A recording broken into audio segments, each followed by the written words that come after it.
नमस्कार. आरो स्टोरी मराठीमध्ये आपल्या सर्वांचे स्वागत आहे. आज आपण ऐकणार आहोत एक हृदयस्पर्शी कथा. खरंच न्यायदेवता आंधळी असते. आज सोमवार, आठवड्याचा पहिला दिवस होता. 2 दिवसांच्या सुट्टीनंतर कोर्टाचे कामकाज सुरू झाले होते. त्यामुळे आज कोर्टात जरा जास्तच वर्दळ होती. कोर्टासमोर आरोपी फिर्यादी हजर होत होते. पुढच्या तारखा पडत होत्या. काहींचे निकाल लागत होते. काही वकील आपल्या आशिलासोबत विचारविनिमय करत होते. काही बाहेर बसून आपला नंबर येण्याची वाट पाहत होते. तिथे येणाऱ्या प्रत्येक चेहऱ्याची कहाणी वेगळी. तो सगळ्यांना न्याहाळत होता. त्याला ते आता सवयीचं झालं होतं. पहिल्यांदा जेव्हा तो आईसोबत आला होता तेव्हा खूप घाबरला होता. एखादा आरोपी असल्यासारखं वाटलं होतं. आजही तो कोर्टाच्या आवारात एरझाऱ्या घालत होता. कोर्टाने पुढची तारीख दिली होती. तो त्याच्या वकिलाची वाट पाहत होता. फेऱ्या घालून थकल्यावर तिथेच तो एका ठिकाणी खाली बसला. वयाच्या तिशीतच तो वृद्ध वाटू लागला होता. डोळ्याखाली काळ्या वर्तुळाने जागा घेतली होती. डोक्यावरचे केस विरळ झाले होते. खूप दमल्यासारखा वाटत होता तो. डोळ्यात पाणी होतं. गेली 2 वर्ष तो अशाच कोर्टाच्या वाऱ्या करत होता. मनात प्रश्नांचं काहूर. काय चूक होती माझी? कशाची शिक्षा? पाण्यात दगड मारावा आणि पाण्याचा तळ ढवळून निघावा तसं झालं. जीवनपट एखाद्या चित्रपटासारखा त्याच्या डोळ्यासमोर तरळत होता. आकाश एक हुशार मुलगा, एका मध्यमवर्गीय कुटुंबातला. आकाशचे वडील खासगी नोकरीतून निवृत्त झालेले आणि आई गृहिणी. एक मोठा भाऊ, वहिनी, 2 भाचे, 2 बहिणी. त्यांची लग्ने झालेली. खूप श्रीमंत नाही पण समाधानी कुटुंब. आकाशचा मोठा भाऊ कॉम्प्युटर इंजिनियर, एका गव्हर्नमेंट कॉलेजमध्ये चांगल्या पदावर. त्याच्या पत्नीला सुद्धा चांगली नोकरी होती. आकाशची मोठी बहीण लग्न करून पुण्यात स्थायिक झालेली, नोकरी करत होती. धाकट्या बहिणीचंही लग्न झालेलं. आता फक्त आकाशच लग्नाचा राहिला होता. त्याच्यासाठी वधू संशोधन सुरू होतं. सगळे जवळचे नातेवाईक त्याच्यासाठी मुली पाहू लागले होते. आकाशला लहानपणापासूनच शिक्षणात गोडी फारशी नव्हती. त्यामुळे शिक्षण अर्धवट राहिलं. तरीही एका खासगी कंपनीत नोकरी होती. पगारही ठीक होता. रंगाने काळा सावळा तरी दिसायला छान होता. स्वभावाने बोलका, पटकन मैत्री व्हायची त्याची. मोठा मित्र परिवार. लहान थोर सगळ्यांचा लाडका, आवडता होता तो. मुली सांगून येत होत्या पण शिक्षण कमी. कधी आर्थिक परिस्थिती साधारण, कधी त्याचा काळा रंग, कधी पत्रिका, कधी त्याची खासगी नोकरी, तर कधी धक्काधुक्कीचं मुंबई शहर. अशा अनेक कारणांमुळे लग्न जमत नव्हतं. आकाश आपल्या मोठ्या बहिणीकडे स्मिताकडे काही दिवसांसाठी सुट्टीला राहायला आला होता. नवीन शहर असूनही त्याची सगळ्यांशी ओळख झाली. तिथे स्मिताच्या शेजारच्या काकूने एक स्थळ आणलं होतं. पत्रिका जुळली. आरती नाव होतं तिचं. 5 बहिणींच्या पाठीवर झालेली. पितृछत्र लहानपणीच हरवलं होतं. आई कोणत्या तरी छोट्या सरकारी बँकेत साफसफाई, चहा देण्याचं काम करत होती. परिस्थिती हलाखीची. मुलगी पाहण्याचा कार्यक्रम ठरवण्यात आला. स्मिता आणि आकाश आरतीला पाहायला गेले. आरती फार सुंदर नव्हती पण दिसायला शांत, मितभाषी वाटली. आकाश आणि स्मिताला वाटलं की गरिबा घरची मुलगी. तिला परिस्थितीची जाण असेल. मोठ्या कुटुंबात सगळ्यांना सांभाळून राहील. स्मिताला आणि आकाशला मुलगी पसंत पडली. स्मिता आणि आकाशला आरती आवडली होती. स्मिताने घरी आईबाबांना फोन करून तसं कळवलं. आरतीचा फोटो व्हॉट्सअपवर पाठवून दिला. त्यांनाही ती आवडली. आकाश तसा साधा सरळ. त्याला तशीच साजेशी मुलगी मिळाली होती. एक मध्यमवर्गीय कुटुंब. पुण्यात भाड्याचं घर. आरतीचे मामा, 2 मावशा तिथेच जवळपास राहत होते. आरतीची आई आपल्या 5 मुलींसोबत राहत होती. आरतीची आजी कधी तिच्या मामाकडे तर कधी आरतीच्या घरी राहायची. मुलगा हवा. वंशाचा दिवा होण्याच्या हव्यासापोटी 5 मुली लागोपाठ झालेल्या. आजीनेच या सगळ्या बहिणींचे संगोपन केलं होतं. घरची हलाखीची परिस्थिती. पदरात 5 मुलींना टाकून वडील अकालीच देवाघरी गेलेले. एकटी आरतीची आई कमवती. मग अशा वडिलांचं छत्र हरवलेल्या मुलींच्या लग्नासाठी स्थळ कोण पाहणार? आरतीच्या मोठ्या बहिणीने स्वपसंतीने आंतरजातीय प्रेमविवाह केला होता. तीही तिच्या नवऱ्यासोबत तिथेच जवळपास राहत होती. तिला 2 लहान मुलं. एक मुलगा मतिमंद. आईकडेच सारखी उठ बस. आरती 2 नंबरची. आरती वाणिज्य शाखेतून पदवीधर झाली होती. आर्थिक ओढाताण. अजून 3 बहिणी लग्नाच्या 1-2 वर्षाच्या अंतराने. एकंदरीत काय तर आरतीच्या लग्नाने घरातलं खाणारं एक तोंड कमी होणार होतं. तिच्या आईचा आर्थिक भार कमी होणार होता. मुलांची पसंती झाल्यावर आरतीच्या घरचे मुंबईला आकाशच्या घरी आले. मुंबईसारख्या शहरात आकाशच्या वडिलांचं स्वतःचं घर, सुसंस्कृत कुटुंब, गावी वडिलोपार्जित थोडी शेती, मोठ्या भावाचं स्वतःचं घर, ही सारी सुखवस्तू पाहून आरतीच्या घरचे सगळेच आनंदून गेले होते. त्यांच्याकडून होकार होता. सगळे खूप छान बोलत होते. आकाशच्या घरच्यांनाही वाटलं गरीब कुटुंब आहे, आरती मोठ्या कुटुंबात राहिलेली, या कुटुंबात सामावून राहील. आणि म्हणतात ना, मुलगी द्यावी श्रीमंतांच्या घरी आणि सून आणावी गरिबांच्या घरची, म्हणून त्यांनाही या स्थळाची पसंती दर्शवली. आकाशलाही वाटलं आपलं शिक्षण कमी, दिसायला सर्वसाधारण, नोकरीही अशी, आधीच या कारणांमुळे नकार मिळालेले. आरतीकडून होकार असल्यावर तो आनंदी झाला होता. वाटलं त्याला आरती शिकलेली, छान सांभाळून घेईल, दोघे मिळून नोकरी करू, सुखासमाधानाने संसार करू, अशी बरीच स्वप्न त्याच्या डोळ्यासमोर फेर धरू लागली. काही दिवसांनी लग्नाची पुढील बोलणी करण्यासाठी स्मिताने आरतीच्या घरच्यांना फोन केला. दोन्ही कुटुंबाच्या सवडीने बोलणी करण्यासाठी एक दिवस निश्चित केला. आकाशच्या घरातील त्याचे काका काकी, मामा मामी, सगळी थोर मंडळी आरतीच्या घरी गेले. बोलणी सुरू झाली. अजूनही आपल्या समाजात वर पक्षातील मंडळी हुंडा, मानपान, दागदागिने, देणं घेणं, सोनं नाणं, मुलाचा पोशाख, लग्नाचा खर्च, जेवण, या सगळ्या गोष्टींचं ओझं मुलींच्या कुटुंबावर खुशाल टाकून मोकळे होतात. या गोष्टींचा मुलीच्या कुटुंबावर किती आर्थिक ताण येत असेल याची पुसटशी कल्पनाही त्यांना येत नाही, किंवा येतेही, पण ती मुलींच्या घरच्यांचीच जबाबदारी आहे अशाच आविर्भावात असतात. आरती खरंच नशीबवान होती. आकाश आणि त्याचे कुटुंब खूप समजूतदार होते. आकाशच्या मोठ्या काकाने स्पष्टपणे सांगून टाकले, दोन्ही कुटुंब मध्यमवर्गीय आहेत, आम्हाला हुंडा नको, मुलीची आई एकटी कमवते आहे, त्यांचा विचार करता लग्नाचा हॉल, जेवण, लग्नाला येणाऱ्या नातेवाईकांची येण्या जाण्यासाठी बसची सोय, लग्नाचा सगळा खर्च अर्धा अर्धा वाटून घेऊ, तुम्हालाही आर्थिक ताण नको आणि आम्हालाही नको. आरतीच्या घरच्यांना खूप आनंद झाला. जिथे संपूर्ण लग्नाची जबाबदारी घ्यावी लागली असती तिथे वर पक्षानेच हा प्रस्ताव मांडला होता. त्याने पटकन होकार दिला. सुपारी फुटली, साखरपुडा झाला, लग्नाची तारीख काढण्यात आली. 1 डिसेंबर लग्नाची तारीख ठरवण्यात आली. गोड जेवणाच्या पंक्ती उठल्या. एकमेकांना गळा भेट करून आकाशच्या घरच्यांनी त्यांचा निरोप घेऊन आपल्या घरी मुंबईला परतले. दोन्ही कुटुंबातील मंडळी खुश होती. दोन्ही कुटुंब लग्नाच्या तयारीला लागले. लग्नाचा बस्ता, दागदागिने, भांडीकुंडी, खरेदीची तयारी सुरू झाली. इकडे आकाश आणि आरती एकमेकांशी फोनवर बोलत असायचे. एकमेकांना समजून घेण्याचा प्रयत्न करत होते. आकाश आपल्या घरच्यांबद्दल, नातेवाईक, मित्रमैत्रिणींबद्दल, नोकरीबद्दल, भविष्याच्या नियोजनाबद्दल भरभरून सांगत असायचा.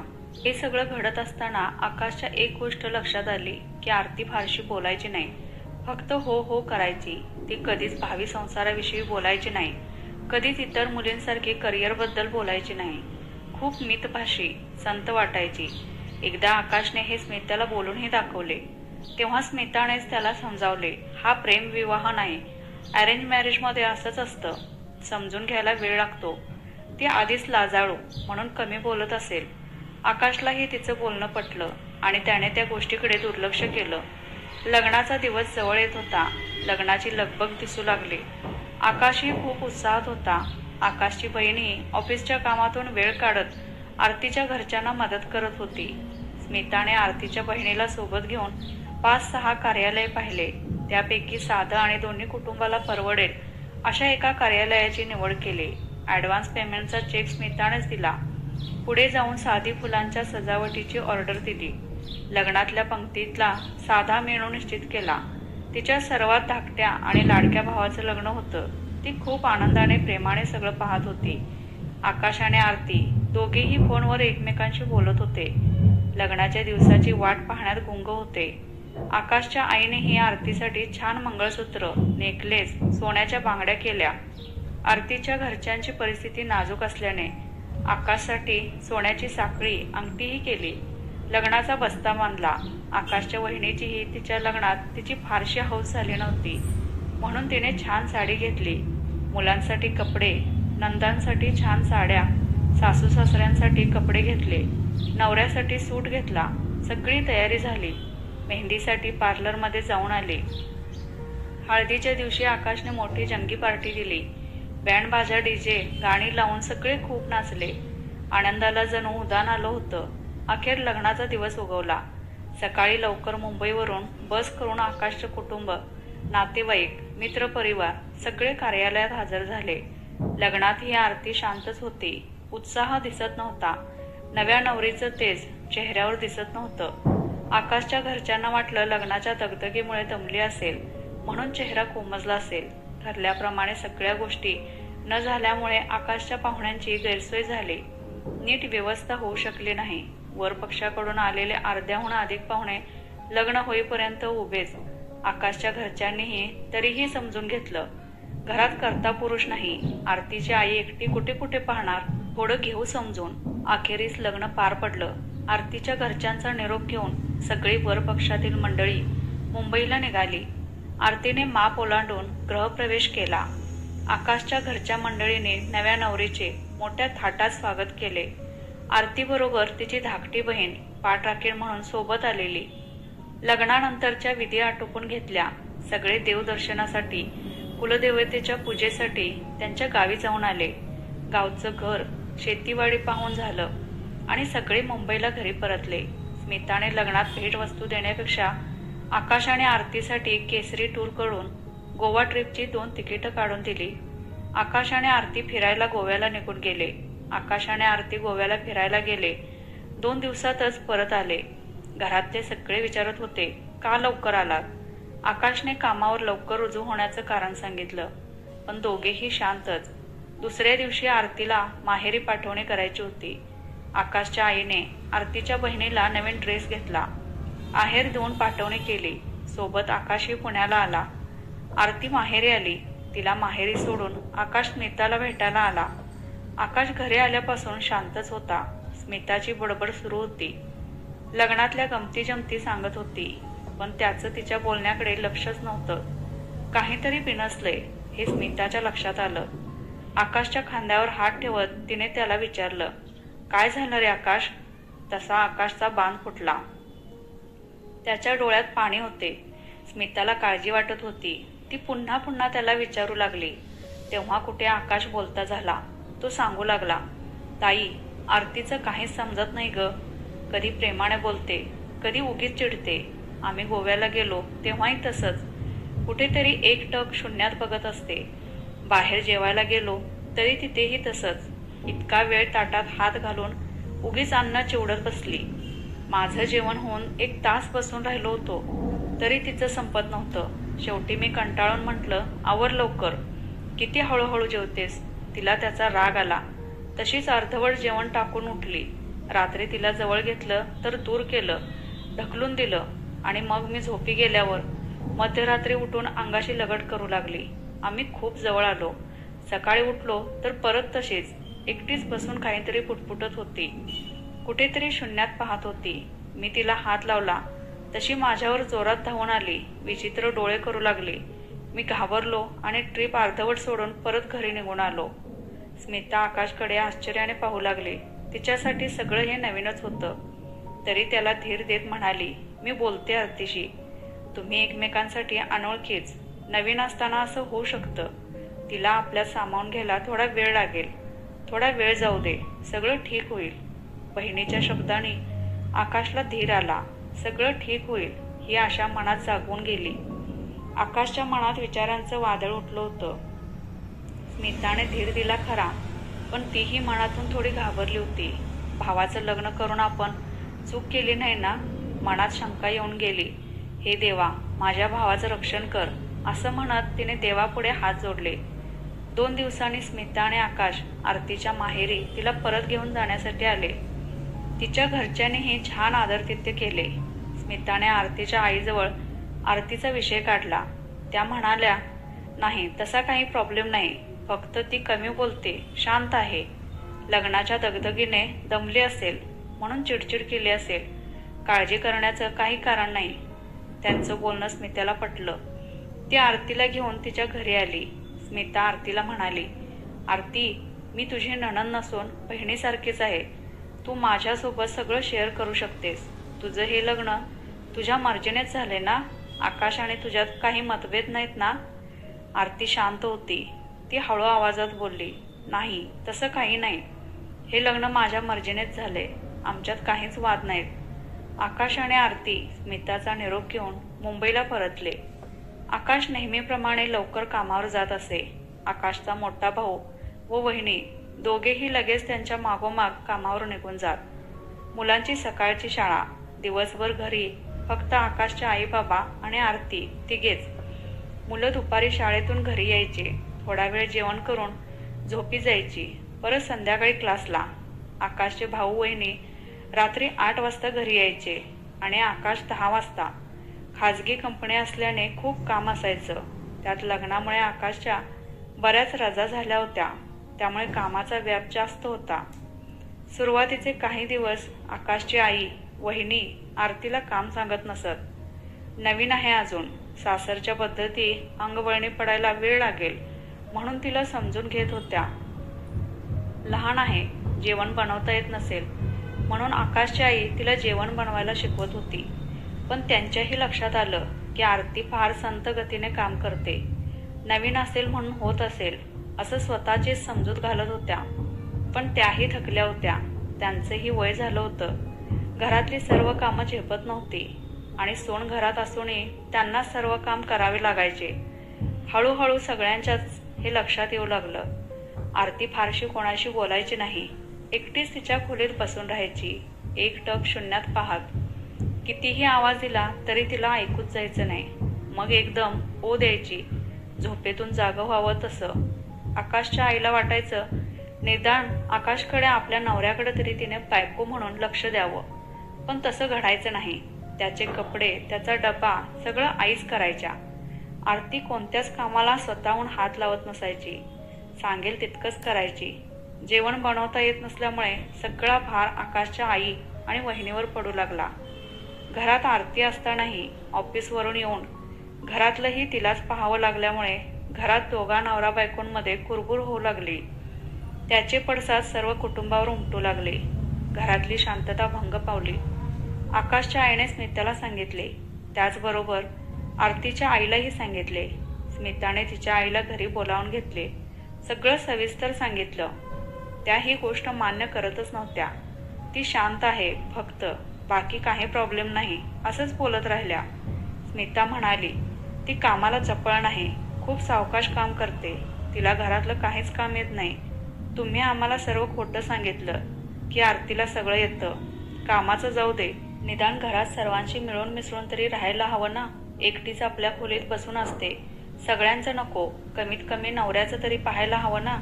थोडी मंद आहे जशी, काही बोललेलं समजत नाही, स्वतःच्या धुंदीत असते. असं कसं चालेल?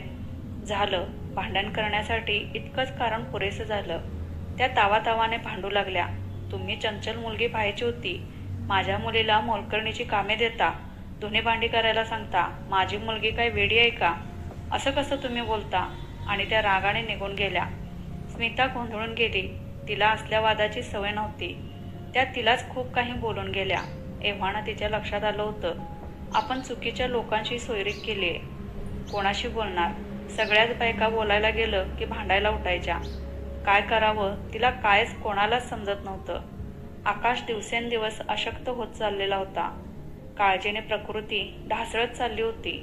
बायको म्हणून त्याला आरतीकडून कोणतेच सुख मिळत नव्हतं. बाहेर ऑफिसची चिंता आणि घरी आल्यानंतर आईकडून आरतीविषयी ऐकायला मिळायचं. तो खूप वैतागला होता.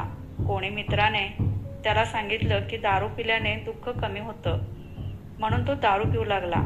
चांगला मुलगा असा देशोधडीला लागला होता. दारू पिऊन आला की तो कोणाशीच न बोलता न जेवता झोपी जायचा. तो कोणालाच त्रास देत नव्हता, पण स्वतःलाच त्रास करून घेत होता. लग्नाला 3 महिने झाले होते, पण घरात आनंद नव्हता. आरती तशीच वागत होती. तिला इथे राहायचं नव्हतं. तिने तसं आकाशला सांगितलं. त्यालाही वाटलं रोज वाद घालण्यापेक्षा तिला तिच्या घरी सोडून आलेलं बरं, म्हणून तो तिला तिच्या माहेरी सोडून आला. आरती माहेरी आली. काही दिवसांनी तिच्या आईचा आकाशच्या घरी फोन आला. आरतीला बरं वाटत नव्हतं. आकाश लगेच आरतीला भेटायला आला. स्मिता बरोबर होतीच. आरतीला जवळच्या क्लिनिकमध्ये घेऊन गेला. तिच्या काही टेस्ट झाल्या. आरतीला दिवस गेले होते. लग्नानंतर दुसऱ्याच महिन्यात ही बातमी. खरं तर बातमी आनंदाची होती, पण आकाश चिंताक्रांत झाला. आरतीला स्वतःला नीट सांभाळता येत नव्हतं. ती अजून एक जबाबदारी घेऊ शकेल का? प्रश्नांचं काहूर माजलं होतं. स्मिताने आकाशला पुन्हा एकदा धीर देत सगळं नीट होईल अशी खात्री दिली. ती म्हणाली, लग्न झालंय, आता निभावून नेलं पाहिजे. एखादं मूल झालं, जबाबदारी पडली की सुधारेल. आई झालं की सगळंच बदलतं. तिच्या बोलण्याने आकाशला पुन्हा एकदा आशेचा किरण दिसू लागला. कदाचित सुख येईल असं वाटू लागलं. आरती आणि आकाश काही दिवस स्मिताकडे राहिले. स्मिता नेहमी तिच्याशी संवाद साधण्याचा प्रयत्न करायची. स्मिताच्या आयुष्यात काही वाईट घटना घडून गेलेल्या, समाजात वावरताना आलेले वाईट अनुभव आरतीला सांगायची. आताही घरात फक्त 4च माणसं होती. सगळे कामानिमित्त बाहेर असायचे. ती एकटीच घरात. फक्त 4 माणसांचं काम करावं लागायचं. पण तरीही ती निरुत्साही असायची. स्मिता तिला समजावून सांगायची, छान दिसावं, नवऱ्याला आवडेल असं राहावं. पण सगळं जैसे थे, सुधारणा नव्हतीच. आरतीला 6वा महिना सुरू झाला होता. तिची आई घरी येऊन आरतीला घेऊन गेली, तेही वाद करून. गणपतीच्या दिवसात घरी देव बसलेले, तरीही वाद झालाच. अगदी आकाशची बायको सांभाळण्याची लायकी काढण्यापर्यंत. भाड्याने घर घेण्याची ऐपत नाही. बऱ्याच गोष्टी बोलून गेल्या. आता मात्र स्मिता संतापली. तिच्या भावाची लायकी काढण्यापर्यंत मजल गेली होती, म्हणून तीही वादाला पेटली. शब्दाने शब्द वाढत गेला. एकमेकांच्या घराण्यावर, चारित्र्यावर शिंतोडे उडवले गेले आणि नात्यात दुभंग पडत गेला. आरतीची आई आरतीला तिच्या घरी घेऊन गेली, पण त्याही अवस्थेत आकाशने आरतीची साथ सोडली नाही. त्याने स्मिताशी वाद घातला. गरोदर बायकोला झालेला त्रास पाहून त्यालाच वाईट वाटले. तो रागाने स्मिताच्या घरातून परत मुंबईला निघून गेला. बरेच दिवस दोघे भाऊ बहीण एकमेकांशी बोलत नव्हते. सगळी नाती एक नातं जपण्यासाठी विस्कळीत झाली होती. एकत्र कुटुंब विभाजित झालं होतं. घरातला आनंद, शांतता लोप पावली होती. आरतीने एका मुलीला जन्म दिला. गोड सुरेख मुलगी सोनपरी जन्माला आली. इवलेसे डोळे, गोरा रंग, सोनपावलांची नाजूक सोनचाफ्याची पाकळी जशी. आरतीच्या घरची परिस्थिती नाजूक, म्हणून आकाशने हॉस्पिटलचा खर्च म्हणून तिला 10,000 रुपये दिले. आई आणि बाळ दोन्ही सुखरूप होते. सगळं ठीक झाल्यानंतर आरती हॉस्पिटलमधून घरी आली. घरी आल्यावर तिला परत त्रास होऊ लागला, म्हणून त्यांनी तिला दुसऱ्या डॉक्टरांना दाखवून घेतलं. तेव्हा लक्षात आलं की आरतीच्या शस्त्रक्रियेच्या वेळेस काही अडचणी आल्या आणि शस्त्रक्रिया चुकीची झाली. हे कळल्यावर तर तिच्या घरच्यांचा पारा अजूनच चढला आणि त्यांनी रागाच्या भरात हॉस्पिटलमध्ये डॉक्टरांनाच मारहाण, तोडफोड केली. हॉस्पिटलमधल्या स्टाफने पोलिसांना फोन केला. पोलिसांनी त्या सर्वांना पोलीस कोठडीत 3 दिवस बंद केले. पेपरमध्ये बातमी छापून आली. आता काही दिवसांनी आकाश, त्याचे आई वडील, मोठा भाऊ, वहिनी सगळेजण आरतीला परत मुंबईला घेऊन जायला आले. आरतीने आपलं सगळं सामान पॅक केलं आणि छोट्या बाळाला घेऊन मुंबईला आली. आकाश आपल्या कुटुंबासोबत आरती आणि मुलीला घेऊन आपल्या घरी मुंबईला आला. लहान मुलीच्या येण्याने घरात पुन्हा एकदा आनंदी वातावरण निर्माण झालं. सोनपरी तिचं गोड लोभसवाण्या हसणं अगदी भुरळ पाडण्यासारखं. आकाशच्या भावाची मुलंही लहान बाळाच्या येण्याने खुश होती. आजी आजोबा नातीचं करण्यात व्यस्त झाली. सगळं छान झालं असं वाटत होतं. पिल्लूच्या येण्याने स्मिता ही राग विसरून आपल्या भाचीच्या गोड किमया पाहण्यात गुंग झाली. मागचं सगळं विसरून परत आकाशी बोलू लागली. सर्वांना वाटलं आता आरतीमध्ये सुधारणा होईल.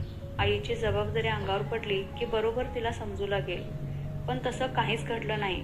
उलट ती जास्तच वेंधळेपणा करू लागली. मुलीला भरवणं, तिचं आवरणं तिला जमेना. ती कोणाला मुलीला हात लावू देईना. 2-2 दिवस मुलीला आंघोळ नसायची. दोघी माईलेकींच्या केसात उवा झालेल्या. स्वतःची बेडरूम ही आवरण्याचं भान तिला नसायचं. आता मात्र आकाशच्या आईची चिडचिड होऊ लागली. आरतीच्या एकंदरीत वागणुकीला सगळेच कंटाळून गेले होते. अमेय, आकाशचा जिवलग मित्र, नेहमी हसतमुख असणाऱ्या आपल्या मित्राला उदास पाहून तो काळजीत पडला. खूप खोदून विचारल्यावर आकाशने सगळी कर्मकहाणी सांगितली. आमिरने त्याला धीर दिला. तो म्हणाला, घाबरून जाऊ नकोस, काही झालेलं नाही. तू वहिनीला मानसोपचार तज्ज्ञांकडे का घेऊन जात नाहीस? हे ऐकून आकाश आमेवर खूप चिडला. रागावून म्हणाला, तुला काय म्हणायचंय? माझी बायको वेडी आहे? डोकं फिरलंय का तुझं? आमेर शांतपणे म्हणाला, आकाश, तिथे उपचार घेणारी माणसं वेडी असतात असं कोण म्हणतं? मनावर कधी कधी आघात होतो आणि संयम सुटतो, भान हरपतं. काही नसेल तर ठीक आहे, दाखवून घ्यायला काय हरकत आहे? आकाशला त्याचं म्हणणं पटलं. आमिरने त्याच्या माहितीतल्या मानसोपचार तज्ज्ञांचा पत्ता दिला. आकाश आरतीला घेऊन मानसोपचार तज्ज्ञांकडे आला. त्यांनी आरतीच्या काही टेस्ट केल्या, एकांतात तिच्याशी चर्चा केली आणि त्यांना दुसऱ्या दिवशी यायला सांगितले. दुसऱ्या दिवशी आरती आणि आकाश क्लिनिकमध्ये पोहोचले. त्याने रिपोर्ट्स पुन्हा एकदा शांतपणे तपासले. दीर्घ श्वास घेत म्हणाले, आकाश, शांतपणे ऐक. आरती मतिमंद नाही. स्वमग्न स्वरूपातील हा आजार. ही मुलं शांत असतात, स्वतःमध्येच मग्न असतात, पण त्यांना आजूबाजूला काय सुरू आहे ते समजतं. वरवर शांत दिसणारी ही मुलं कधी कधी उद्विग्न होतात, तेव्हा आपल्याला सांभाळून घ्यावे लागते. आरती औषधोपचाराने ठीक होऊ शकते, घाबरण्याचं कारण नाही. हे सगळं ऐकून आकाश एकदम सुन्न झाला. काय बोलावं त्याला समजेना. आता त्याला आरतीच्या आत्तापर्यंतच्या वागण्याचा अर्थ समजू लागला. डोळ्यात पाणी होतं. त्याने डॉक्टरांचा निरोप घेतला, मेडिकलमधून लिहून दिलेली औषधे घेतली आणि रिक्षा करून आरतीला घेऊन घरी आला. आकाश घरी आला. शांतपणे आपल्या खोलीत बसून होता. आई कधी खोलीत आली त्याच्या लक्षातच आले नाही. आईने मायेने पाठीवरून हात फिरवत विचारलं, काय झालं बाळ? त्याला खूप भरून आलं होतं. आई, आपण फसलो ग, एवढे शब्द त्याच्या तोंडातून बाहेर पडले आणि तो आईला पोटाशी घट्ट मिठी मारून धाय मोकळून रडू लागला. आकाशने सारा वृत्तांत आईला सांगितला. आईला कळून चुकलं होतं. आपली फसगत झालीये, चुकीच्या लोकांशी सोयरीक केली. तिने आकाशला समजावले. धीर देत म्हणाली, बाळ आकाश, लग्न झालंय, एक मुलगी आहे, ती तुझी बायको आहे. त्या लोकांनी फसवलं हा विचार डोक्यातून काढून टाक. समज लग्नानंतर झालं असतं तर स्वीकारलं असतं ना? मग तसंच समज. आपण तिच्यावर उपचार करू, ती बरी होईल. स्वामी आपल्या पाठीशी आहेत, काही काळजी करू नकोस, सगळं ठीक होईल. आईच्या शब्दाने त्याला धीर आला. त्यानंतर 2-3 दिवस शांतपणे गेले. सगळ्यांचं रात्रीचं जेवण आटोपलं. भांडी कुंडी घासून आकाशची आई, वहिनी सगळे आपापल्या खोलीत झोपण्यासाठी निघून गेले. आकाशची छोटी चिऊ शांतपणे गाढ झोपली होती. गोड पिल्लू ते, निरागस. आकाशला ही झोप लागतच होती. अचानक आरती रडू लागली. मला माझ्या आईकडे जायचंय, आत्ताच्या आत्ता. मला घरातलं काहीच जमत नाहीये, नाहीतर मी इमारतीवरून उडी टाकून आत्महत्या करेल. माझी मुलगी आहे, कोणी हात लावायचा नाही. सोडा मला माझ्या आईकडे. ती खरंच खूप उद्विग्न झाली होती. आकाशने खूप आवरण्याचा प्रयत्न केला, पण ती आवरत नव्हती. शेवटी आकाशने घरातल्या सगळ्यांना उठवलं आणि आमेला बोलावून घेतलं आणि त्याच्याच कारणे आईला सोबत घेऊन तिला माहेरी घेऊन आला. आकाशने घरी आल्यावर आरतीच्या आईला सगळ्या घटना सांगितल्या, पण त्या ते मान्य करायला तयार नव्हत्या. तुम्हीच माझ्या मुलीला त्रास दिला असेल म्हणून ती अशी वागत असेल. इथे ती व्यवस्थित होती आणि त्या वाद घालू लागल्या. आकाशने समजावून सांगितले, तिला मुंबईला राहायचं नाहीये, तुम्हीच विचारा तिला. आरतीने मान हलवली. तिच्या आईचा मग नाईलाज झाला आणि त्यांनी आरतीला घरी ठेवून घेतले. आरती माहेरी आली होती. घरची आर्थिक परिस्थिती नाजूक होती. एकटी आई कमावती होती आणि आता लहान बाळ ही घरात. घर चालवणं कठीण झालं होतं. परी 1 वर्षाची झाली होती. आरतीच्या घरच्याने तिचं नाव काव्या ठेवलं. पहिला वाढदिवस झाला. त्यांनी आकाशला त्याच्या घरच्यांना निमंत्रण सोडा साधं कळवलंही नाही. आकाश खूप दुःखी झाला. वडील म्हणून तो आपल्या बाळासाठी काहीच करू शकत नव्हता. त्या छोट्याशा बाळाला तिचे बाबा सुद्धा माहीत नव्हते. आरतीच्या घरच्यांच्या वागण्याचा आकाशला खूप त्रास झाला. वादाच्या वेळेस वापरलेले अपशब्द त्याला सारखे आठवत राहायचे. मुलीशी बोलण्याची इच्छा असूनही तो बोलू शकत नव्हता. जेव्हा जेव्हा तो तिच्यासाठी फोन करायचा, ती झोपलीये, ती फोन घेत नाही असं त्याला सांगितलं जायचं. आकाशला खूप वाईट वाटायचं. कशी घेणार ती फोन? तिला आपले वडील कोण हे सुद्धा माहीत नाही, तर तिला प्रेम कुठून वाटणार? त्याचेच त्याला पडलेले प्रश्न. येईल परत कधीतरी. रक्ताचं नातं आहे, इतक्या सहजासहजी कसं तुटेल? तो स्वतःचीच समजूत काढायचा. आणि एक दिवस एक वादळ आलं. सगळं नेस्तनाबूत करण्यासाठी, आकाशला उद्ध्वस्त करण्यासाठी, आकाश आणि त्याच्या कुटुंबियांना त्रास देण्यासाठी, त्यांच्याकडून पैसे उकळण्यासाठी आरतीच्या घरच्यांनी एक शक्कल लढवली. कोर्टाची नोटीस आकाशच्या हातात पडली. आरतीच्या घरच्यांनी आकाशवर आणि त्याच्या कुटुंबियांवर कौटुंबिक हिंसाचाराची केस दाखल केली होती. त्याचबरोबर महिला मानव अधिकार मंडळातही केस दाखल केली. यात आकाश, आकाशची आई स्मिता, धाकटी बहीण, आकाशची वहिनी या सगळ्यांना गोवण्यात आलं. पहिली नोटीस स्थानिक पोलीस चौकीत गेली. तिकडून आकाशला फोन आला आणि सगळ्यांना पोलीस स्टेशनमध्ये बोलवलं. कधीही पोलीस चौकीत पाऊल न ठेवलेलं कुटुंब आज पोलीस स्टेशनमध्ये उलटसुलट प्रश्नांमुळे हैराण झाले होते आणि कोर्टाच्या तारखा पडू लागल्या. सारखं पुणे मुंबईच्या वाऱ्या कराव्या लागत होत्या. काही दिवसांनी कोर्टात दोघांचं समुपदेशन झालं. काय त्रास होतोय हे आरतीला सांगताच येत नव्हतं. खरं तर तिची मोठी बहीण तिचा झालेला खोटा त्रास सांगत होती. न घडलेल्या घटनांचा उल्लेख त्या नोटीसमध्ये होता. मुलगी झाली म्हणून सासू त्रास देते, मोलकरणीची कामे सांगतात, नवरा दारू पिऊन मारहाण करतो, अनैसर्गिक शारीरिक संबंध, मोठी नणंद त्रास देते, जाऊबाई कामावरून बडबडत असते आणि बरंच काही. हे सगळं वाचून ऐकून आकाशचा संयम सुटत चालला होता. ज्या मनोरुग्ण मुलीला आपण इतकं सांभाळून घेतलं ती अशी बोलते. त्याची तळपायाची आग मस्तकात जात होती. वयोवृद्ध आईला होणारा प्रवासाचा त्रास, काही मार्ग सापडत नव्हता. सन्माननीय न्यायालयासमोर आरती आणि आकाशला प्रश्न विचारले गेले.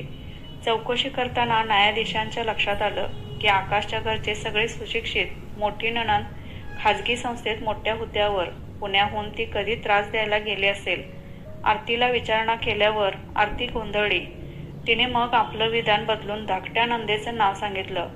आकाशने रागाच्या भरात आरतीच्या घरच्याने डॉक्टरांना केलेली मारहाण आणि त्यांना झालेल्या 3 दिवसांच्या पोलीस कस्टडीबद्दल सांगितले. तशी बातमी छापून आलेलं वर्तमानपत्रातलं कात्रण दाखवलं. त्यांचं पितळ न्यायालयासमोर उघडं पडलं. आरतीच्या आईने आणि आजीने घातलेल्या गोंधळामुळे त्यांना न्यायालयाने बाहेर जाण्याचे आदेश दिले. न्यायाधीश महोदयाने आरतीला काय त्रास दिला असा प्रश्न विचारला. ती गोंधळून गेली. ती काय त्रास झाला हे सांगू शकली नाही. न्यायालयाने आरतीला नांदायला जायला तयार आहेस का असा प्रश्न विचारला. आरतीने होकारार्थी मान हलवली. आकाशलाही विचारलं, ही परत नांदायला आली तर तुमची काही हरकत नाही ना? मुलीसाठी आकाशही हो म्हणाला. न्यायाधीशांनी सुनावणी करताना म्हटले, आरतीला नेमका त्रास काय आहे हे सांगता आले नाही. आरतीच्या घरच्यांमुळे तिचा संसार तुटतोय, तरी त्यांनी मुलीच्या संसारात ढवळाढवळ करू नये. आरतीने नांदायला जावं. 3 महिने देखरेखीखाली ही केस राहील. तेव्हाही आरतीला त्रास झाला आणि तिने तसं न्यायालयासमोर सांगितलं तर केस पुढे चालू राहील. न्यायालयाने आरतीला घेऊन जाण्याचे आदेश दिला. आकाशने आरती मनोरुग्ण आहे हे त्याच्या वकिलाला सांगितले, पण वकिलाने पुरावा मागितला. ती मनोरुग्ण असल्याचे मेडिकल सर्टिफिकेट आहे का असं विचारलं. ती घटना 1 वर्षापूर्वी घडलेली. ना कोणते रिपोर्ट्स ना कोणता पुरावा. काय सांगणार? तो नाही म्हणाला आणि न्यायालयाच्या आदेशाचं पालन करत मुलीसाठी आकाश आरतीला परत घेऊन जायला तयार झाला. आरती आपल्या मुलीला घेऊन परत मुंबईला आली. स्मिताने तिच्या आईला, मोठ्या वहिनीला आणि आकाशला समजावून सांगितलं, जे झालं ते विसरून जा. आपल्या बाळासाठी सगळं सहन करा. सोन्यासारख्या मुलीचा यात काय दोष? आई, तू तिला काहीच बोलू नको, चिडचिड करू नको. तुला जितकं जमतं तितकं काम कर, नाहीतर कामाला बाई ठेव, पण आरतीकडून कोणत्याही कामाची अपेक्षा करू नकोस. सगळ्यांना तिचे म्हणणे पटले. सगळे त्या चिमुकल्या बाळाकडे बघून सहन करत राहिले. घरकामात आरतीची कोणतीच मदत होत नव्हती. आकाशची आई तिला जमेल तितकी कामे करत होती. नातीच्या बालकिमया पाहण्यात रमून जायची. जो तो आपापल्या दैनंदिन कामकाजात व्यस्त झाला. 3 महिन्यांनी आरती आणि आकाशला पुन्हा न्यायालयासमोर हजर राहावे लागले. तेव्हा आरतीला विचारण्यात आले. आरतीला कोणताच त्रास नव्हता. काय सांगणार होती? आरतीने सगळं ठीक आहे, काही प्रॉब्लेम नाही, मी आनंदात आहे असं सांगितलं. त्यामुळे सगळे निर्दोष म्हणून आरोप बरखास्त केले. न्यायालयाला केस बरखास्त करावी लागली. आरती पुन्हा घरी मुंबईला आली. काव्या 2.5 वर्षांची झाली होती. लग्नानंतरच्या 3 वर्षांच्या काळात आरती सलग 6 महिनेही सासरी नांदली नव्हती. वारंवार माहेरी जाणं येणं होतंच. आकाश आपला मोडलेला संसार सावरण्याचा प्रयत्न करत होता. वैवाहिक सुख तर कधीच संपुष्टात आलं होतं. ते विसरण्यासाठी जडलेलं व्यसन त्याची प्रकृती ढासळत चालली होती. पण त्याचं स्वतःकडे लक्षच नसायचं. मुलीच्या सुखासाठी सगळं सहन करत होता. काव्याचं बालवाडीत नाव टाकायचं ठरलं. घराशेजारीच एक छोटी शाळा होती. तिथे आकाशची आई पैसे भरून ऍडमिशन करून आली. पिल्लू शाळेत जाणार होतं. नवीन शाळेचा युनिफॉर्म, बूट, दप्तर, पाटी, पेन्सिल सगळी खरेदी झाली. फोटो काढण्यात आले. सगळे खुश होते. स्मिता वरचेवर घरी फोन करायची. आरतीची विचारपूस करायची. आरती फक्त तिच्याशीच बोलायची. काम जमत नाही. मोठं कुटुंब असल्यामुळे गडबड होते माझी. मला वेगळं राहायचं आहे. मी नीट राहीन, सगळं नीट सांभाळेल. स्मिता तिला धीर द्यायची. आकाशला स्मिताने समजावून सांगितलं, नाही जमत तिला मोठ्या कुटुंबात. तू वेगळा संसार कर. तू तुझ्या कुटुंबाला घेऊन भाड्याने घर घेऊन राहा. काही प्रॉब्लेम होण्यापेक्षा स्वतंत्र होण्याचं चांगलं. आकाशलाही ते पटलं. स्मिताने आरतीला समजावून सांगितलं, हे बघ आरती, तुला मोठ्या कुटुंबात काम जमत नाही, म्हणून आपण भाड्याने राहू. तुला जमेल ना? नीट राहशील ना? काव्याला नीट सांभाळशील ना? आरती हो म्हणाली. मग आकाशने त्याच्या भावाच्या घराजवळच भाड्याने घर शोधायला सुरुवात केली. म्हणजे आई वडिलांना येता येईल. दोन्ही घरावर लक्ष ठेवता येईल. आकाशचा पगार तुटपुंजा असल्यामुळे त्याच्या आवाक्यातील भाड्याचं घर शोधणं गरजेचं होतं. घराचा शोध सुरू होता. काव्या शाळेत जायचं म्हणून खुश होती. उद्यापासून शाळा सुरू होणार होती. वरवर पाहता सगळं छान शांत होतं. पण ही तर वादळापूर्वीची शांतता होती. कोणती तरी गोष्ट आरतीच्या मनात उमजत होती. आकाश रात्री कामावरून दमून घरी आला होता. आराम करण्यासाठी थोडा पलंगावर आडवा झाला. आरती खोलीत आली. त्याला म्हणाली, मला आईकडे जायचंय. मला तिची आठवण येते. आकाशने ऐकून घेतलं आणि शांतपणे म्हणाला, उद्यापासून काव्याची शाळा सुरू होईल, नंतर जा. आरती ऐकायलाच तयार नव्हती. आकाश चिडला. आधीच त्या लोकांनी इज्जतीचे धिंडवडे काढल्याने तो त्यांच्याविषयी रागातच होता. सगळं ठीक असताना का जायचं हिला? त्याने आईला आवाज दिला. म्हणाला, हिला आईकडे जायचंय. एवढं सगळं रामायण घडूनही मी हिचा स्वीकार केला. हिने केलेले आरोप पोटात घेतले, फक्त आणि फक्त माझ्या मुलीसाठी. आता तिचंही नुकसान करायला निघालीये. मी फक्त इतकंच म्हणतोय की तिला सुट्टी असते शनिवार रविवार, तेव्हा जाऊ. पण हिला आता ताबडतोब जायचंय. हा काय खेळ आहे का? दर 2 महिन्यात माहेरी जाते. सासरी सलग 6 महिने तरी राहिलीये का? ही जर आत्ता गेली तर मी हिला परत घेऊन येणार नाही. आईने स्मिताला फोन केला आणि सगळा वृत्तांत सांगितला. स्मिताने आरतीला फोन द्यायला सांगितला. तिने आरतीला विचारलं, काय झालं? का जायचंय तुला? कोण काही बोललं का? ती नाही बोलली. पण तिला आईकडे जायचं होतं. स्मिताने खूप समजावून सांगण्याचा प्रयत्न केला. तर आकाश तुला परत आणणार नाही. मुलीची शाळा सुरू होतीये. तिच्या भविष्याचा विचार कर. एकटं राहणं इतकं सोपं नाहीये ग. आकाशचा राग शांत झाल्यावर जा. मी सांगेन त्याला. वाटल्यास माझ्याकडे ये. जवळजवळ तासभर ती फोनवर आरतीला समजावून सांगत होती. पण आरती काही ऐकायला तयार नव्हती. तिला घरी जायचं होतं. स्मिताने आरतीच्या मामाला फोन केला. तिचा मामा थोडा सुशिक्षित वाटला. प्रॉब्लेम ऐकून घेतला. त्यांना माहीत होतं चूक आकाशची किंवा त्याच्या कुटुंबियांची नाहीत. त्यानेही आरतीला खूप समजावून सांगण्याचा प्रयत्न केला. पण सगळं व्यर्थ. मग तोही दमला. त्याने आकाशला सांगितलं, ती ऐकत नाहीये. तुम्ही तिला गाडीला बसवून द्या. त्याच्या सांगण्यानुसार आकाशने तिला गाडीला बसवून दिले. त्या ड्रायव्हरला प्रवासाचे पैसे दिले. त्यांनी त्यांचा नंबर घेतला. पोचल्यानंतर कॉल करायला सांगितला. अर्ध्या वाटेत गेल्यावर आरतीने तिच्या आईला फोन केला. आईने तिला तिथेच थांबायला सांगितले आणि पुण्याहून तिची आई, मावशी, तिची मोठी बहीण खासगी गाडी करून मुंबईला निघाले.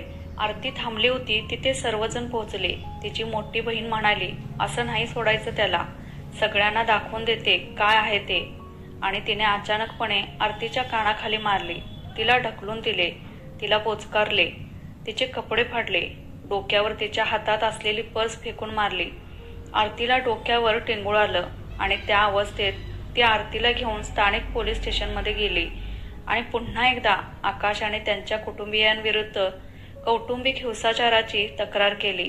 पोलिसांनी त्यांची तक्रार नोंदवून घेतली आणि त्यांची कारवाई सुरू केली. आकाश घरात बसला होता. पोलिसांनी त्याला कॉल करून पोलीस स्टेशनमध्ये यायला सांगितले. आकाश हताश होऊन पटकन खाली बसला. त्याला घेरी आली. त्याचे सगळे कुटुंबीय पोलीस स्टेशनला पोहोचले. आरतीच्या नातेवाईकांनी तिथेच आकाशला शिव्या द्यायला सुरुवात केली. पोलिसांनी त्यांना बाहेर बसायला सांगितले. पोलिसांनी आरतीची मेडिकल तपासणी केली आणि रिपोर्टमध्ये झालेल्या जखमांची नोंद केली. आरतीच्या घरच्यांनी आपल्याच मुलीला मारून जो बनाव केला होता तो एक पुरावा म्हणून समोर आला आणि आकाशला अटक झाली. न केलेल्या गुन्ह्यात तो गोवला गेला. आरती आणि तिचे नातेवाईक रात्रीचे 2 वाजेपर्यंत बाहेर बसून होते. आकाश आणि त्याच्या कुटुंबियांना अटक झाल्यानंतरच ते घरी पुण्याला परत गेले. आकाशचे सगळे कुटुंब पोलीस कस्टडीत. रात्रभर आकाशच्या मोठ्या भावाने त्याच्या एका मित्राला फोन करून बोलावून घेतले आणि जामीन करून घेतला. आकाश आणि त्याच्या घरच्यांची जामिनावर सुटका झाली. पहिल्यांदा एखाद्या गुन्हेगारांना डांबून ठेवावं तसा भास त्यांना झाला. समाजात, नातेवाईकात शरमेने मान खाली झुकवावी लागली. सोसायटीमध्ये छी तू झाली. घरातले वाद चव्हाट्यावर आले. या सगळ्या संकटामुळे तो उदास राहू लागला. सतत दारू पिऊ लागला. दारूचं व्यसन वाढत चाललं होतं. सतत घरीच बसून राहू लागला. त्यामुळे त्याची चांगली नोकरी गेली. इकडे आरती पुण्याला आईकडे राहू लागली. तिने कौटुंबिक हिंसाचार आणि घटस्फोटासाठी सिव्हिल कोर्टात 2 केसेस फाईल केल्या. घटस्फोट घेण्यासाठी तिने अर्जामध्ये महिन्याला पोटगी आणि मुलीच्या खर्चासाठी 10 लाख रुपये मागितले. इतके रुपये कुठून आणायचे आणि इतकी मोठी रक्कम देण्याची त्याची ऐपत नव्हती आणि काहीही चूक नसताना त्याने ही शिक्षा का भोगावी. आज केस चालू होऊन 2 वर्ष होऊन गेली. आकाश कोर्टाच्या बाहेर त्याच्या वकिलाची वाट पाहत बसून होता. एखाद्या चित्रपटाच्या कथेप्रमाणे सगळे प्रसंग डोळ्यासमोर तरळत होते. आज लग्नाला 5 वर्ष झाली. आरती कधीही सलग 3 महिने सासरी राहिली नव्हती. आकाशच्या आयुष्यात सुख आलं नाहीच. काव्या 4 वर्षांची झाली होती. बाप म्हणून मुलीसाठी काहीच करू शकला नव्हता. त्या निरागस बाळाला ना आपले वडील कळत होते ना त्यांच्याविषयी प्रेम होतं. 2 केसेसच्या तारखेला हजर राहता राहता जीव हैराण झाला. गाडी खर्च, वकिलाची फी, कुटुंबियांना मनस्ताप. आकाश हताश झाला. आत्महत्येचा प्रयत्नही केला पण ईश्वराच्या कृपेने वाचला. किंबहुना अजून भोग भोगायचे होते म्हणून की काय, देवानेच वाचवले. कोर्टाच्या वाऱ्या वाढल्या होत्या. अजूनही न्याय मिळालेला नव्हता. मिळणार की नाही कोणास ठाऊक. आकाश पुरता कोसळला होता. काय करावं समजत नव्हतं. काय चूक होती त्याची, काय चूक होती त्याच्या कुटुंबियांची. या प्रश्नांची उत्तरे अजूनही त्याला मिळाली नाही आहेत. ही एक शोकांतिका, ही एक कर्मकहाणी आहे एका आकाशची. न्यायव्यवस्थेवर प्रचंड विश्वास असलेल्या गरीब मुलाची, न्यायासाठी चाललेल्या संघर्षाची, मानसिकरित्या खचलेल्या एका हुरहुन्नरी मुलाची, आपल्या चिमुकल्या मुलीसाठी तडपणाऱ्या एका बापाची. ही कथा आहे घटस्फोटामुळे वडिलांच्या प्रेमाला दुरावलेल्या मुलीची, तुझ्या बाबाने तुझ्या आईवर अन्याय केला हे विष पेरणाऱ्या नातेवाईकांची. आजही आपल्या समाजात असे अनेक आकाश अशीच एखादी कर्मकहाणी घेऊन फिरत आहेत. न्याय मिळवण्यासाठी कोर्टाच्या चकरा मारत आहेत पण अजूनही न्याय मिळत नाही. कधी कधी ही लढाई 10-10 वर्ष चालू राहते पण न्याय होत नाही. न्यायालयीन कामकाजाच्या विलंबामुळे सारे हयात कोर्टाची पायरी झिजवण्यात जाते. कथेतील आरती कधीच वाईट नव्हती. आजारी होती. तिच्यावर ट्रीटमेंट झाली असती तर ती यातून बाहेर आली असती. पण ती सासरी राहिलीच नाही आणि माहेरच्या लोकांना आपली मुलगी आजारी आहे हे मान्यच नव्हतं. तिच्या बाळंतपणात झालेल्या त्रासामुळे ती सैरभैर झालेली आणि हे आरतीच्या कुटुंबियांनाही मान्य केलं नाही. ही कथा लिहित असताना मी एक स्त्री म्हणून खूप अस्वस्थ झाले. कथेचे विविध पैलू समोर आले. चांगल्या वाईट प्रतिक्रिया आल्या. एका ऑटिझम मुलीचे लग्न, तिला मूल होऊ शकत नाही असं बरंच काही. कथेतील आरती मतिमंद नव्हती तर ती मनोरुग्ण होती. मानसिक धक्का पोचलेली. मी कथेतील आरतीच्या भूमिकेत जाऊन विचार करत होते. समजा आरती नॉर्मल मुलगी होती, आरती शांत होती, संसार म्हणजे काय कळत नसावं, आकाशच्या घरचे खूप वाईट होते, तिला त्रास देत होते, पण मग स्मिता जीव तोडून सांगत होती, नको पडू घराच्या बाहेर, मुलीच्या भविष्याचा विचार कर, मी आहे तुझ्यासोबत कायम, एकटी स्त्री आपल्या मुलाचं संगोपन नाही करू शकत, हे मी माझ्यावरून सांगते तुला, तुझा नवरा चांगला आहे न त्याच्याकडे बघ, मी तुला स्वतंत्र होण्यास मदत करते, मी तुला भाड्याने घर घेऊन देते. मग एका नॉर्मल मुलीने का नाही मुलीच्या भविष्याचा विचार केला? तिला त्रास होता सासरच्या लोकांचा, म्हणजे नेमकं काय? त्यांच्या बोलण्याचा. आपल्या स्वतःच्या आधी का नाही विचार केला मुलीच्या भवितव्याचा? आरतीला स्वतंत्र राहायचं होतं, मग भाड्याने घर घेईपर्यंत तिला धीर नव्हता का? की ती समर्थ होती मुलीचं संगोपन करण्यासाठी? आणि जर होती तर आज पोटगी आणि मुलीच्या खर्चासाठी अवास्तव मागणी कोर्टात दाखल केली ती का? कधीही तिला त्रास न देणाऱ्या नवऱ्यावर किती घृणास्पद आरोप! अगदी नवरा बायकोच्या नाजूक नात्याला अनैसर्गिक संबंध असं ही नाव दिलं. वकील ही एक माणूसच असतो ना, मग आपल्या अशिलाची बाजू मांडताना अशी बिभत्स भाषा वापरताना काहीच वाटू नये? प्रश्न मुलीच्या संगोपनाचाच असेल तर इतकी मोठी रक्कम देऊ न शकणाऱ्या आणि एक बाप म्हणून मुलीची जबाबदारी घ्यायला तयार असणाऱ्या आकाशला ती मुलगी देऊ शकेल? जर उत्तर नाही असेल तर मग मुलगी हे साधन असावं का पैसे उकळण्याचं? आणि खरंच संसाराची चाड असेल तर ती येईल का परतून सासरी? आरतीच्या घरच्या लोकांनी का नाही थोडा समंजसपणा दाखवला? मुलगी जरा रडली, सासरी कामाचा त्रास होतो म्हणाली, सासरची लोक त्रास देतात म्हणाली, तर त्याचा शहानिशा न करता लगेच आई म्हणणारी पदरानं लेकीचे डोळे पुसायला निघाली. क्षणभर विचार केला तर खरंच आकाशच्या घरचे इतके वाईट होते का?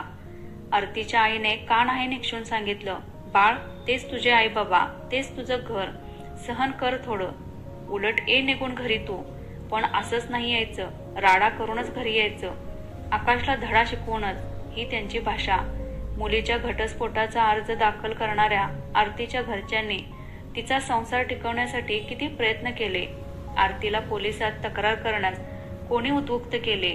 आकाशला आणि त्याच्या घरच्यांना पोलीस कस्टडीत डांबूनच त्यांचा आत्मा शांत होणार होता. असेल ही आकाशच्या घरच्यांची चूक, पण संसार हा दोघांचा होता ना? किती सामंजस्याने केला, किती विचार केला तो टिकवण्यासाठी. आणि समजा आकाश वाईट होता तर त्याला शिक्षा व्हायला हवी होती. सगळ्या कुटुंबाला वेशीला टांगण्यात काय अर्थ? की ही फक्त सूडबुद्धी. आजकाल घटस्फोटाचे प्रमाण वाढत चालले आहे. याचं मुख्य कारण म्हणजे हरवत चाललेलं प्रेम, दोघांमधला संवाद आणि संयम. पूर्वीही भांडणं होत होती, रुसवे फुगवे असायचे, एकत्र कुटुंब असायची, सासू जावा बोलायच्या, एकत्र म्हटल्यावर भांड्याला भांडं लागायचं असं समजून परत राग लोभ विसरून एकत्र नांदायचे. पण नातं तुटत नव्हतं. पूर्वी आदर होता नात्यात, तो आता संपलाय.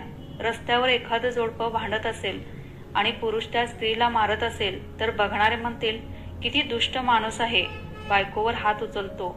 आणि एखादी स्त्री जेव्हा पुरुषाला मारत असेल तर बघणारे म्हणतील नक्कीच पुरुषाचा दोष असेल, त्यानेच काहीतरी केलं असेल. म्हणजे काय तर प्रत्येक वेळेस पुरुषच दोषी, तोच नालायक. कसा हा कायदा? एकीकडे स्त्री पुरुष समान म्हणून आपण नारेबाजी करायची आणि दुसरीकडे स्त्री म्हणून कायद्याचा गैरफायदा घ्यायचा.